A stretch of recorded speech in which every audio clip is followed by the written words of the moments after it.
I bet you think circuses are all fun and games. I bet you think all the circus freaks are people like you and me, who are having just as much fun performing as you are watching. I bet you think those freaks have always been like that. Deformed. Different.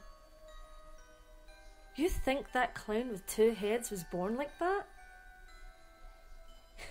You think the singer with the goat legs got the animal parts because she was born without actual legs?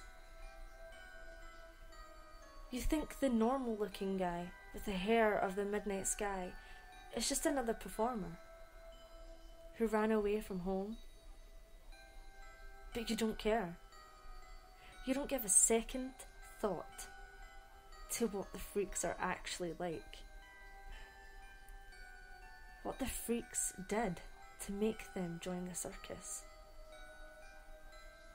I'll bet you anything that you don't know the pain and the suffering they go through.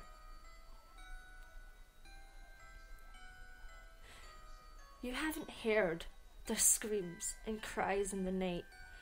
You haven't heard them begging to die. You haven't smelled the stench of rotting flesh. You don't know anything. Not a single thing. But that's what I'm going to tell you. If you don't want to know the truth, or you're not strong enough to know, turn back. Now. Let's start with how those freaks joined. But joined isn't the proper term, now is it? Not when every single freak was perfectly human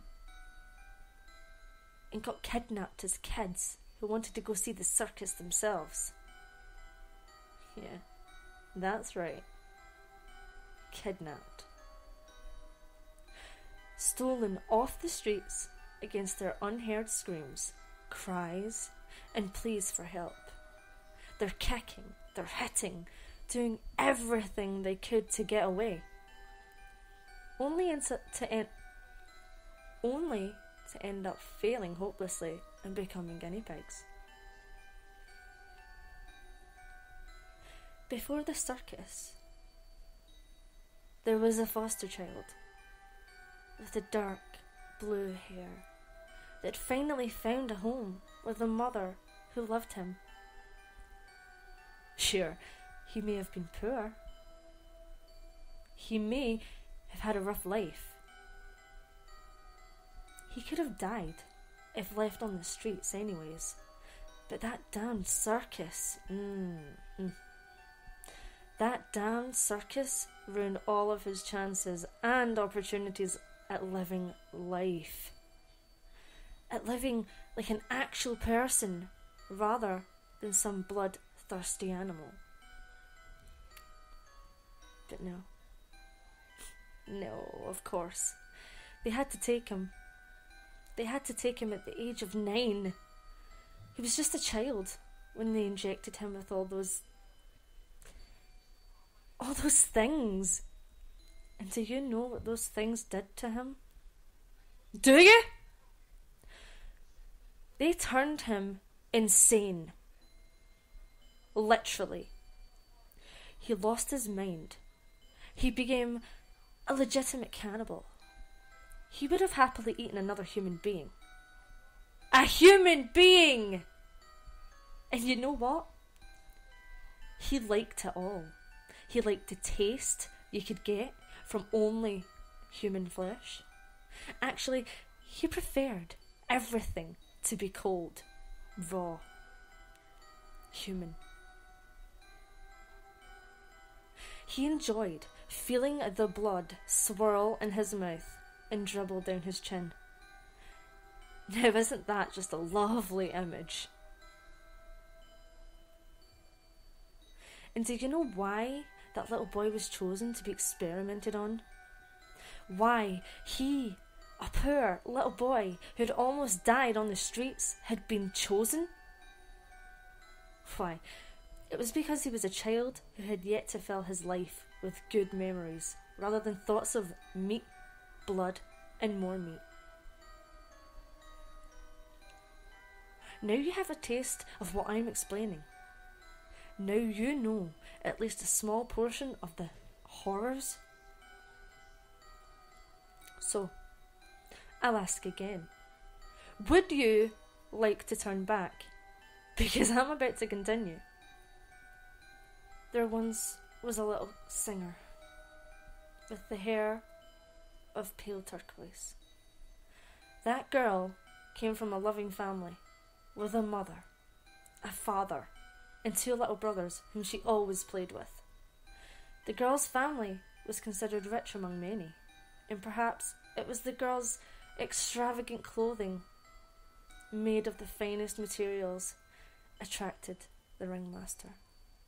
Or perhaps the master heard her sing a joyful tune while going into the tent. Maybe it was her hair that felt like silk, or her face, which was picture perfect. No? No. None of that was it. Not even close. It's because she hadn't grown up. Do you know what they did to that girl? Do you have any idea? I'll tell you. They detached her legs, and none too gentle. Then the girl, who was once known as the child with the gorgeous face, with a voice to match, became the girl with legs that belonged to a goat.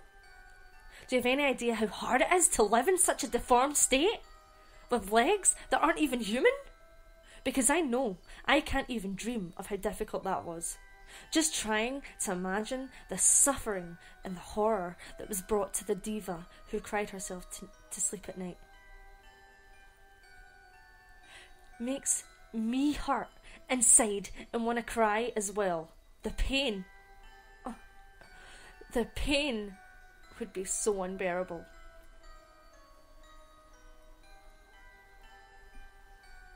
I'm surprised you've made it this far.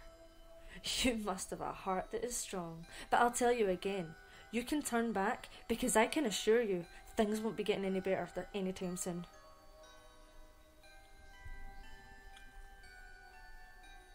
That clown with 2 heads. Before becoming a circus freak, do you know what it was? Of course not. No one does. Not a single soul. Until now. That freak was 2 little kids. A set of identical twins, a boy and a girl, who were inseparable since birth. They were best friends and were always together. They had a mom and a dad. Those kids had family. They had friends. They had an amazing future ahead of them, but all that was ruined. All because they went to that circus. All because they didn't walk away fast enough. Because they were children. After their screams were muffled, they were chained and strapped to a metal table. They got butchered alive. They got limbs chopped off while they were conscious, and then they truly became inseparable. They really would always be together until the moment they died, because the 2 children became one. They were sewn together. Lumps of flesh were strewn all over the place, and the stench of blood and death lingered in their nostrils for so long after. And just because they were cheerful children. But that isn't all. That isn't even close to the end. There was so many more tortured souls, so many children who died during the mutilations, so many other children who wished with all their hearts that they had died. So many unfortunate souls who had fallen into the grasp of the ringmaster. torture didn't even end there. Being chopped up and turned into those things was probably the least painful in comparison to what they went through after. But considering you've made it this far, I doubt you'll stop listening to this, so I won't bother warning you again. If they made the smallest mistake, if they refused to do something for the show, or even if they took a step with the wrong foot, oh no, you haven't a clue. But see, that's because the ringmaster punished them away from straying eyes that may catch the sinful acts. What is that punishment, you may ask? Acid. Yeah, you read it right. Acid. Take the smallest misstep while under the ringmaster's power, and you would have that burning acid poured on your bare body. Every last drop. You think that's bad? It gets worse. Not by much, but it does get worse. I know it's hard to believe. As if the mutilation wasn't bad enough, and the acid, that's more than anyone should have to deal with, human or otherwise. But mix the two, and you get the worst pain of all. You rot. Yeah, that's right. Mix the mutilation and acid and voila. You're a living, breathing being, yet you're dying. You're being eaten inside out.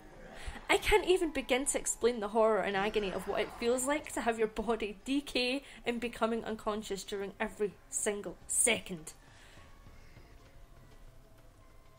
And that is why all those freaks want to die.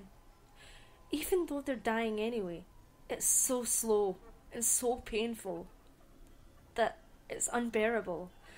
They want to die a fast death, even if it took a whole hour or 3. That pain would be so much easier. So much easier to endure than the hell they went through. But they don't try to kill themselves. Never. As much as they want their suffering to end, they keep going. Why? Why? Because the circus is so much fun. That's why. So much fun indeed. And that is the truth. Every word. Every single damned bloody word. How do I know this? How do I know this, you may ask? Because I am the ringmaster.